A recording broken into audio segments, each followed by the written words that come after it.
بسم اللہ الرحمن الرحیم۔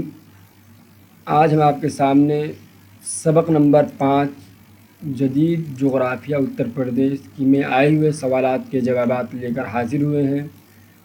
سوال نمبر 1، قدرتی نباتات کسے کہتے ہیں؟ جواب، جو پیڑ پودے اور گھاس خود بخود اگتے ہیں جنہیں انسان نہیں اگاتا، انہیں قدرتی نباتات کہتے ہیں۔ سوال نمبر 2، اتر پردیش میں کتنی طرح کے جنگلات پائے جاتے ہیں؟ جواب، اتر پردیش میں 2 طرح کے جنگلات ہوتے ہیں۔ نمبر 1، چوڑی پتے والے بن، کٹیلے بن۔ نمبر 2، کٹیلے بن۔ نمبر 3، گنگا جمنا کے میدانی علاقے میں کون کون سے درخت پائے جاتے ہیں؟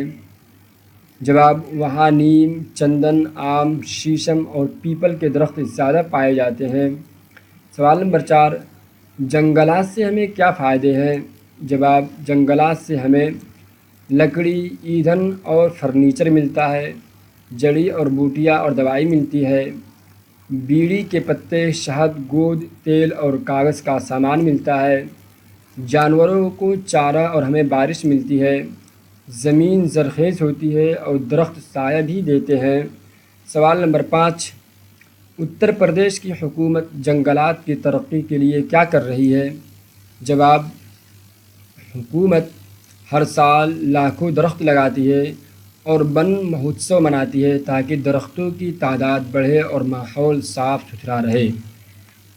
سبق نمبر 5 بھی پورا ہوا اور ماشاءاللہ سوالات کے جوابات بہت بہترین ہیں، اس لیے ان کو آپ اچھے انداز میں جو لوگ یاد کرنے والے ہو یاد کریں، جو دیکھنے والے فائدہ اٹھانے والے اس سے فائدہ اٹھائیں۔